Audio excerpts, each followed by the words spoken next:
Can Trump replace J.D. Vance? He can and he should, before it's too late. Vance not only has a net favorable rating of -6, but he's also one of the most disliked vice presidential candidates in decades. For a little context, let's consider some of the Republican Party's other unpopular VP choices. Dan Quayle exited the Republican convention with a positive 15-point net favorability rating.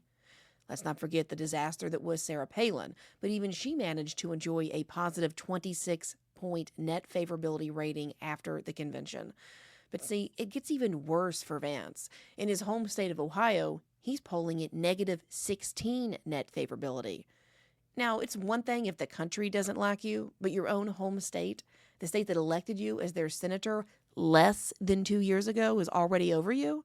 But that would assume that Ohioans were ever really into J.D. Vance in the first place. Check out what CNN senior data reporter Harry Enton had to say about J.D. Vance's unpopularity. I will tell you, Aaron, I have gone all the way back since 1980. He is the first guy after immediately following a convention, a VP pick, who actually had a net negative favorable rating. That is underwater. The average since 2000 is plus 19 points. J.D. Vance making history in the completely wrong way. But if you look at Ohio, J.D. Vance won in 2022, but he only won by 6 points. That's worse than Donald Trump did in 2020. It's far worse than Mike DeWine did in 2022. He was the worst performing Republican candidate in 2022 up and down the ballot in the state of Ohio. He had nothing there. A VP pick may not boost the ticket, but historically, it shouldn't hurt it either. At least not this soon. If you're less than 3 weeks post-convention, you shouldn't be able to Google search, "Can Trump dump Vance?" and get results. Yeah, quite a few of them. You should give it a try. And it's not good for President Trump to already be proclaiming that the vice presidential role doesn't matter that much.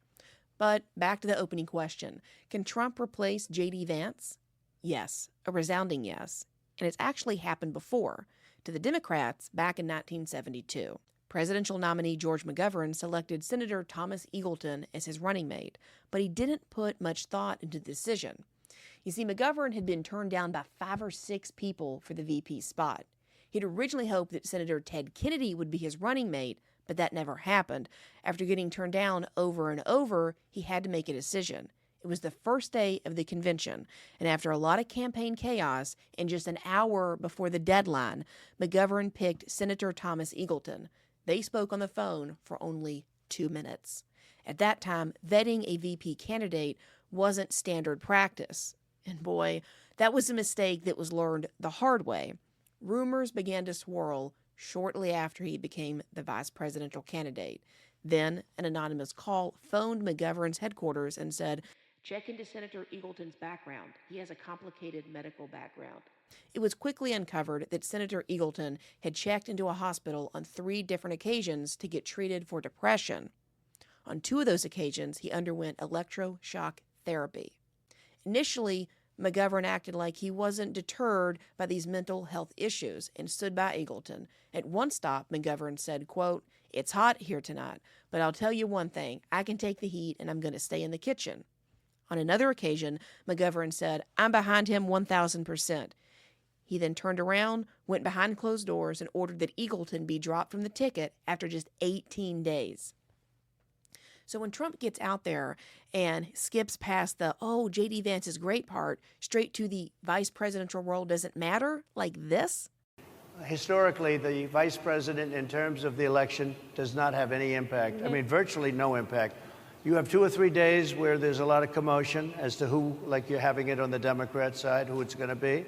And then that dies down, and it's all about the presidential pick. Who's he trying to convince? Himself?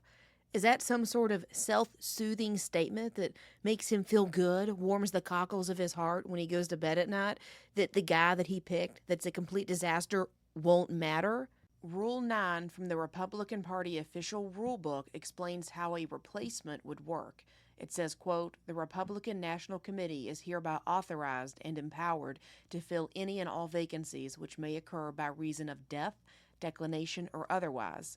It then goes on to say that, quote, "The Republican National Committee may reconvene the National Convention for the purpose of filling any such vacancies." So it looks like it's up to the So it looks like the power to select would be up to the RNC, not Trump. But given that his daughter-in-law, Laura Trump, is co-chair of the party, he'd likely get whoever it is that he wants. So yes, Trump is allowed to can his vice president and replace him. But every hour that passes, it gets harder and harder to do this. Ballots have to be printed up, and each state sets its own deadlines for doing so. Take, for example, the state of Pennsylvania.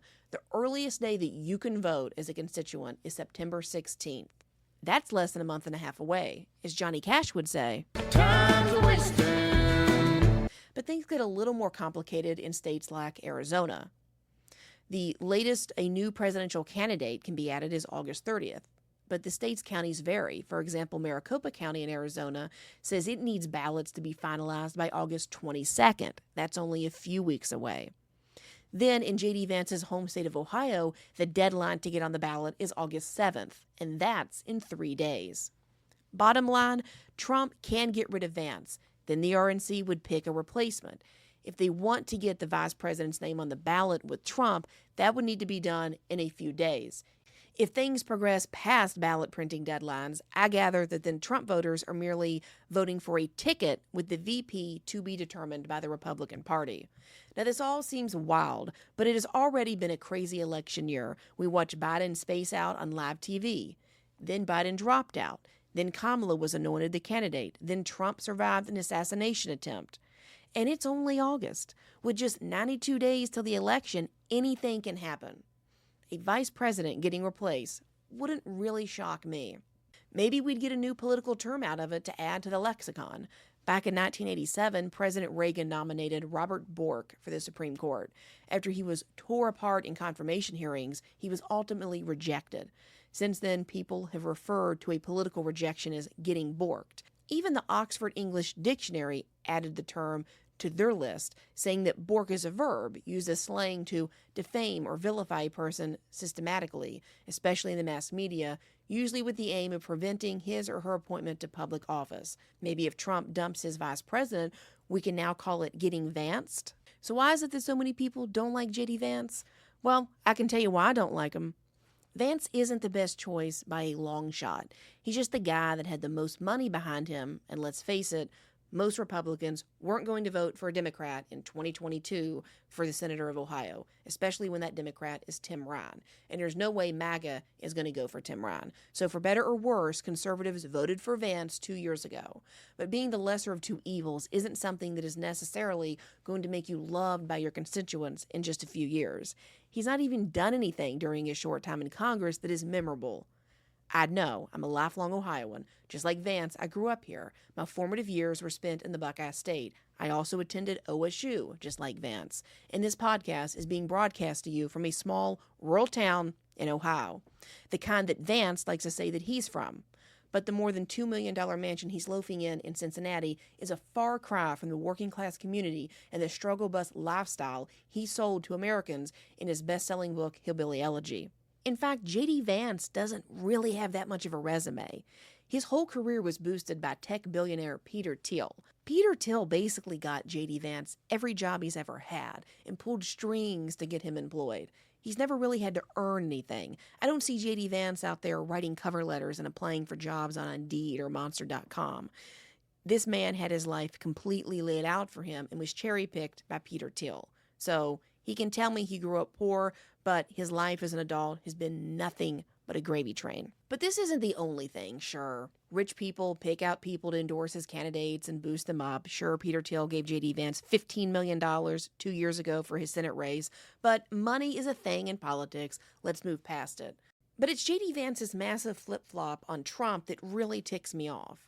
It's a reversal which conveniently came at the time he wanted to run for U.S. Senate in Trump country of Ohio. Vance has called Trump a sociopath, a liar, America's Hitler, a racist, an idiot, and even publicly posted that Trump is a rapist. But once people think you're a flip-flopper, it's hard to recover from. Do you remember John Kerry?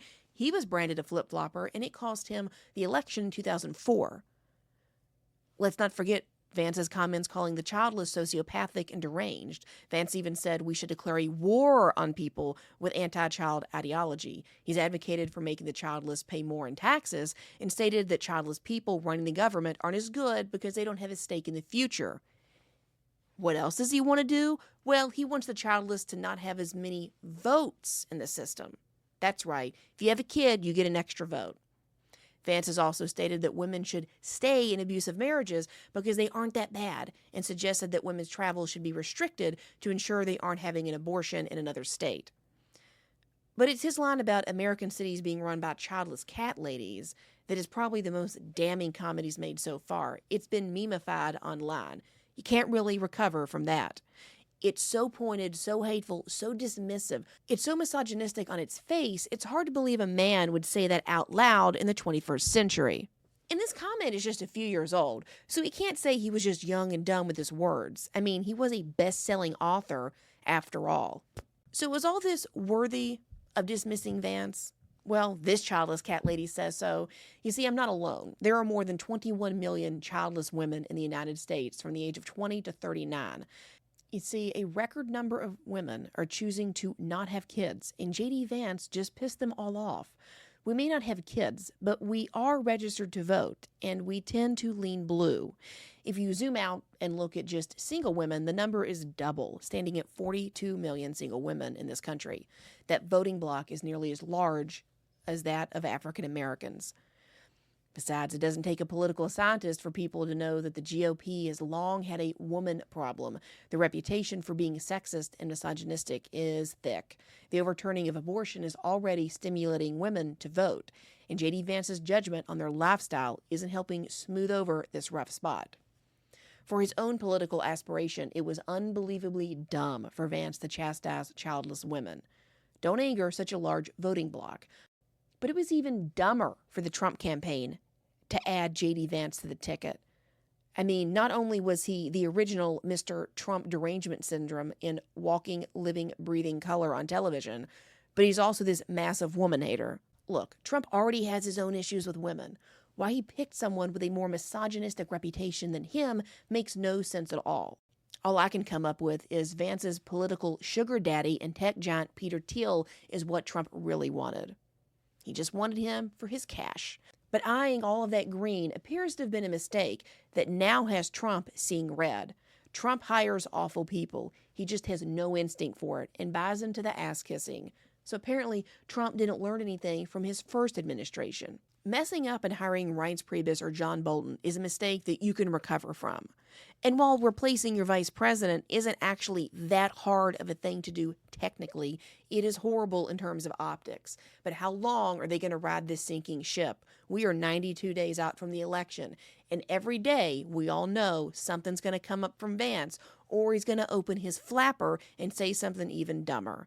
This clip is from a podcast a few days ago where J.D. Vance is talking about the moment that Trump called him to say he was going to be his vice president. Listen to how he says he talked to his son. So he's trying to talk to me about Pikachu. And I'm on the phone with Donald Trump. And I'm like, son, shut the hell up for 30 seconds about Pikachu. Maybe Trump will lose, maybe Trump will win, and Vance will be the vice president. Who knows? But either way, I know that whenever Vance's name is brought up, me and many other Americans will be able to clearly say, I never liked him. I never liked him. Thanks for listening to Overnight Opinions. Be sure to tune in next Sunday night for an all-new episode. In the meantime, be sure to follow the Ladies Love Politics channel on TikTok, YouTube, and Instagram.